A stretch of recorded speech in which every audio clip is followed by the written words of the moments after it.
Internet पर पूछे गए सबसे ज़्यादा सवालों में से मुझे 4 सवाल मिले हैं। पहला सवाल है वो है कि एक साल में म्यूचुअल फंड कितना रिटर्न देता है। तो एक साल में जो म्यूचुअल फंड है वो आपको 12 से 13% तक का रिटर्न दे सकता है कम से कम, और ज़्यादा से ज़्यादा 25 से लेकर 29% तक का रिटर्न दे सकता है। अगर इससे ज़्यादा का अगर आपको रिटर्न चाहिए तो आप high risky mutual fund, high return सबसे ज़्यादा होंगे, वहाँ पर रिस्क भी ज़्यादा होगा। एक्सपेंस रेशियो, एक्सपेंस रेशियो होता क्या है?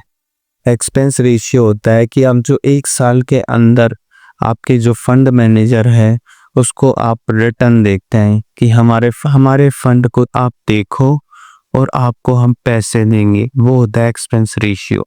एक्सपेंस रेशियो हमेशा कम से कम होना चाहिए। और आपने पूछा है सवाल कि हम 1.5% तक का एक्सपेंस रेशियो दे सकते हैं। आपको पता है 1.5% कहाँ तक होता है? अगर आपने 1 करोड़ रुपए म्यूचुअल फंड में डाल रखे हैं तो आपके 1 लाख रुपए का एक्सपेंस रेशियो लगेगा पर ईयर। वहीं अगर आपका एक्सपेंस रेशियो कम होगा तो वो जो आपका बचा हुआ है पैसा वो भी म्यूचुअल फंड में इन्वेस्ट होता रहेगा। आपका जो थर्ड सवाल है, जो सबसे ज़्यादा रिटर्न देने वाले 2 म्यूचुअल फंड हैं उनमें पहले का नाम आपको बता लूं तो वो है Motilal Oswal Nifty India defence index fund. और जो दूसरा म्यूचुअल फंड है वो Aditya Birla Sun Life global expensive equity fund है। ये 2 फंड हैं जो एक साल के अंदर म्यूचुअल फंड में सबसे ज़्यादा रिटर्न दी है, और जो इनकी रिटर्न है वो लगभग 26% का रिटर्न रहा है दोनों का।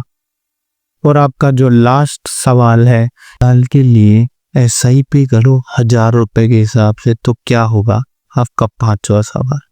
और इसका आंसर है कि आप 5 साल के अंदर इसमें 60,000 रुपए SIP में डाल देंगे तो आपका जो रिटर्न बनेगा वो 78,000 से लेकर 85,000 के बीच में बनेगा।